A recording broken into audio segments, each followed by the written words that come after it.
Okay. So some people have been asking me, what did I learn from Gao Laoshi? What's the secret special breathing movements, the Qigong movements, the meditation? What did I learn from Gao Laoshi in when I was in Taiwan? So I met Gao Laoshi in I think 1997 in Taichung City in Taiwan, and I have a video. It's probably over an hour long. I'm trying to transfer the video from analog to digital, and it's a lot of it is him lecturing, and there's a small amount of the actual movements that should be on the video somewhere. But if you speak Chinese or if you know somebody who does, you might be able to make something out of it. Um, but I can just in a couple of minutes right now show you 4 things that I learned. Really, all I learned was these 4 things. The first one is precisely 15 minutes, the first movement, and it's you can think of it as a warm-up, but rather than just a generic warm-up, it is it's a way of training one-pointed concentration, which is something really, really necessary, to have focus on one point in your meditation or in your Qigong. If you want to achieve anything with it, you've got to have a thing called one-pointed concentration. And you can train that just by looking at a burning incense, for 20 minutes a day. You can train that by looking at a mandala. You can train that by, taking a Sharpie and putting a dot and putting the Sharpie, on a piece of paper, put a dot on a piece of paper and tape it to the wall. But instead of only training the one-pointed concentration, you're also training, willpower and determination and keeping your body extremely fit and training your core, all at the same time. So it's a very simple thing. What he would do is have you, the room that we trained in had all these patterns all over the walls. So it was very easy for anybody in the room to look at the wall, pick a point on the wall, and there would be a dot. And you would stare at that dot for 15 minutes while running in place. Extremely simple, extremely powerful, extremely effective. You're training determination, you're training endurance, you're getting an incredible warm-up. And also the running in place wasn't just like this. It was you literally had to get your knees above your belt. And to do that for more than a minute or so is really hard. So essentially you if you want to do this on your own, get a piece of paper, a white piece of paper, get a Sharpie, put a dot on it, very small dot, and tape it to the wall. And you want the dot to be roughly eye level. And then you're going to run in place, and your knees are going to come all the way up above your belt, running in place like this. And I'm going too slow. I haven't done this in a long time, but it's a little faster than that. He would also play music. You don't have to, but he would play a music while you were doing that. And the music was a very tribal kind of a music with a rapid beat. And there's pretty sure there was no vocal, but it was a rapid beat, so you kind of get it like an emotional kind of feeling of doom kind of feeling. Okay, so that's part 1. That's challenging for anybody to do. Okay, part 2, the second thing that I learned was a Qigong movement, and this one only takes about 20 seconds to do one time. And you only need to do it one time before you start the next part. And literally in 20 to 30 seconds, you are bringing yourself into an altered state mentally. Now, how do you do that? Do you have some kind of amazing control over your mind? No. If you get knocked out, or if you're in a state between waking and sleeping, you are in an altered mental state. So, you're essentially you just did 15 minutes of running, and then you hyperventilate, and you pass out, or halfway pass out. You sort of start to turn, black out.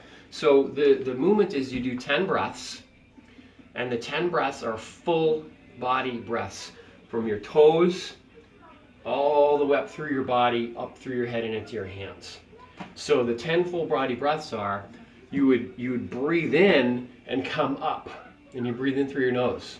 And when you breathe in as fast as you can. And when he would do it so fast that his nose would sort of flutter and make a noise.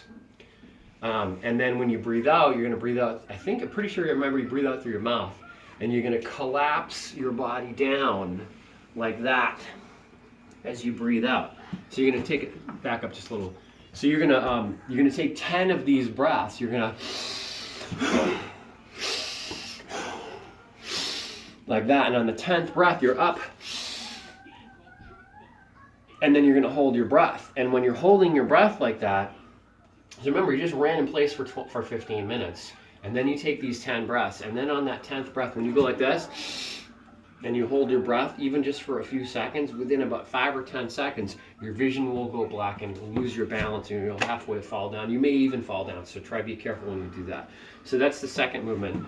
Sounds simple. It sounds as simple as basically hyperventilating, because sort of that's what it is, but you are literally entering an altered state of consciousness because your mind is about, you're passing out.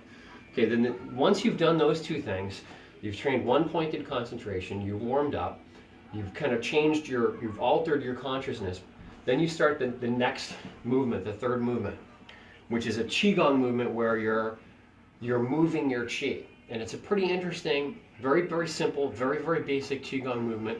Anybody that knows Qigong is going to say, oh, that's really simple. It's simple, but very, very effective. Because not only are you learning to feel your Qi and learning to move your Qi, but you're also learning to absorb Qi and project Qi all in one movement. It's very simple. You just stand, and it's probably better to do this, with short sleeves. Probably better to do this with short sleeves. So do this with short sleeves so that you can kind of see, so that you can see your arms. Your hands are here. You kind of feel like you have a ball of Qi between your hands. And you visualize that ball of Qi and you kind of breathe into it for a few minutes. And then you breathe like this. You breathe and feel the Qi moving up your arm. Very, very, very, very slowly across your chest, down your right arm, and to your right palm. So you're absorbing from the left, very, very, very, very slowly. I'm going too fast. But even right now, when I put my hand like this, I can feel a tingling, tingling, tingling. You're feeling the Qi in your arm. Up across to the center of your chest, down the right side, and to the center again. So when you're doing this, you're using your eyes and you're using your hand to concentrate the Qi so that you can look and bring your attention to that area. So it's very, very good for a beginner because you can look at a thing, you can look at a point and bring your attention to there, and then your hand, maybe the electromagnetism in your hand or the Qi or whatever, you make the Qi ball, and you really concentrate on making that Qi ball. You can feel the palms of your hands, and then you can bring that sensation up your left arm, and then bring that sensation down your right arm, and again, so it's just a simple loop. But at the same time as you're moving your Qi, you're learning how to move your Qi, you're learning how to feel your Qi, you're learning how to sense your Qi, learning how to move your Qi, and you're learning how to absorb from the left, from the outside, and you're learning how to project on the right side. And it was always that way, absorb from the left and project on the right. So that's the third movement. Again, very simple, very basic, very direct, very, very effective. Then the fourth movement, and it was the final thing that I learned from Gao Laoshi. Yes, there was a lot of lecture, but really it was these four movements. And the fourth one was very, very profound. And it took me a lot of years. I thought it was no good. It took me a lot of years to understand that this is actually one of the best ways to develop Qi. And the best way to develop Qi is to give all of your Qi away. And it's a difficult concept to wrap your mind around because you feel like your Qi, when you develop your Qi, when you practice your Qigong, it's like you're putting pennies in the piggy bank.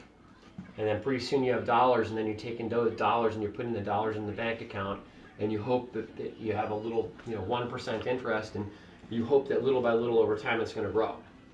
So the idea of getting rid of all of your money, well, if you get rid of all your money, you have nothing, okay? You get nothing. So there's this accumulation of qi that you're trying to develop over a period of months and years or a lifetime. So the idea that you just get rid of it all, it seems contralogical. So it took me a long time to understand this. But from other research that I've done in a variety of different areas, come to find out this is the best way to develop an enormous amount of qi. And what you do is you give it all away to the universe, holding nothing back. And then the universe just gives it all back to you again. So this one is you sit down cross-legged or in lotus position on the floor, and you bring all of your qi into your belly, and then you release all the qi that you have, and just let it all go. And you just give it away to the universe. And you do that in a series of 10 breaths. You give all the qi away, all the way. Just give it all away. Just let it all go. Every ounce of qi in your body, let it go. All that stuff that you're trying to build up, let it go. Then the universe gives back to you. And you gather it all back in from the universe and condense it down in here.